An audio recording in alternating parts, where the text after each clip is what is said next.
Whether you're doing research because you're buying a car or writing a research paper, you need to make sure you're using reliable resources. It is common practice for most high school students to start a research project by going to the web. It is therefore important to be able to critically evaluate online resources. Here are some common guidelines you can use to identify the reliability of both online and print resources. Authority.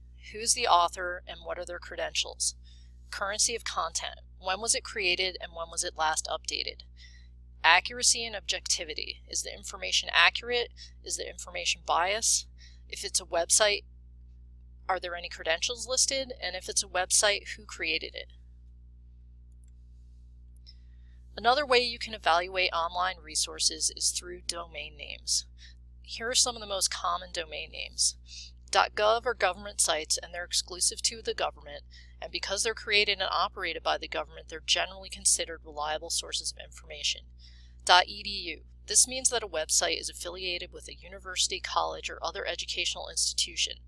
Since students and faculty are able to get free space to create their own websites using the .edu domain, an edu might not contain scholarly information or even be created by a teacher. Additionally, how might a religious university's values align with research on something like, say, evolution? .org. URLs ending with this are usually nonprofits. Many of these sites will have quality, unbiased information. However, there are organizations that are going to have bias over their point of view, such as the example of the Ku Klux Klan, which is a nonprofit and does have a .org. .com. These are commercial sites. Mostly what you'll find here are companies promoting their own products. While not totally worthless, they might need a little bit more scrutiny. .net. This is a little bit of everything, and you really have to decide if what's there is going to be something that you can use. It's very important to think critically. Think about what claims the author or creator is making. What kind of evidence are they supplying to back up their claims? What evidence have you found to support the claims? Does the information contradict any other research you've been doing? And who's the intended audience? Here are a couple ways you can do a quick check to see if information is accurate. Check the dates. What's the writing style like? Is the grammar proper? Are they using proper nouns? Does it look professional? And who created it? Let's think critically about this website. This is a website, martinlutherking.org. As you can see, it appears to be something for Martin Luther King Jr.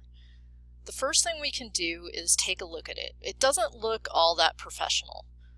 Second, if we look down here, we can see it's hosted by Stormfront. Stormfront is a white supremacist organization, so probably that would be, for most people, a red flag. If you look here, you can also see a link for why the King holiday should be repealed, another red flag, and also if you click on the historical writings link, it takes you to a page called the Martin Luther King Jr. plagiarism page. So those are all things that can help you identify that perhaps this isn't going to be a reliable resource. While it's true it's not going to always be so easy to identify bias and inaccuracy, it doesn't take too much time to do a quick check. One thing students ask about a lot is, what about using Wikipedia? There are some pros to using Wikipedia. For example, it's great for a basic overview. It can give you an introduction to concepts and keywords related to a topic. Many entries now have a bibliography that you can use for your own research. Cons: difficult to know if the information is outdated, impossible to identify authorship, and authors might be intentionally posting incorrect information. Evaluating resources is an important part of any research project, so always take the time to do it right.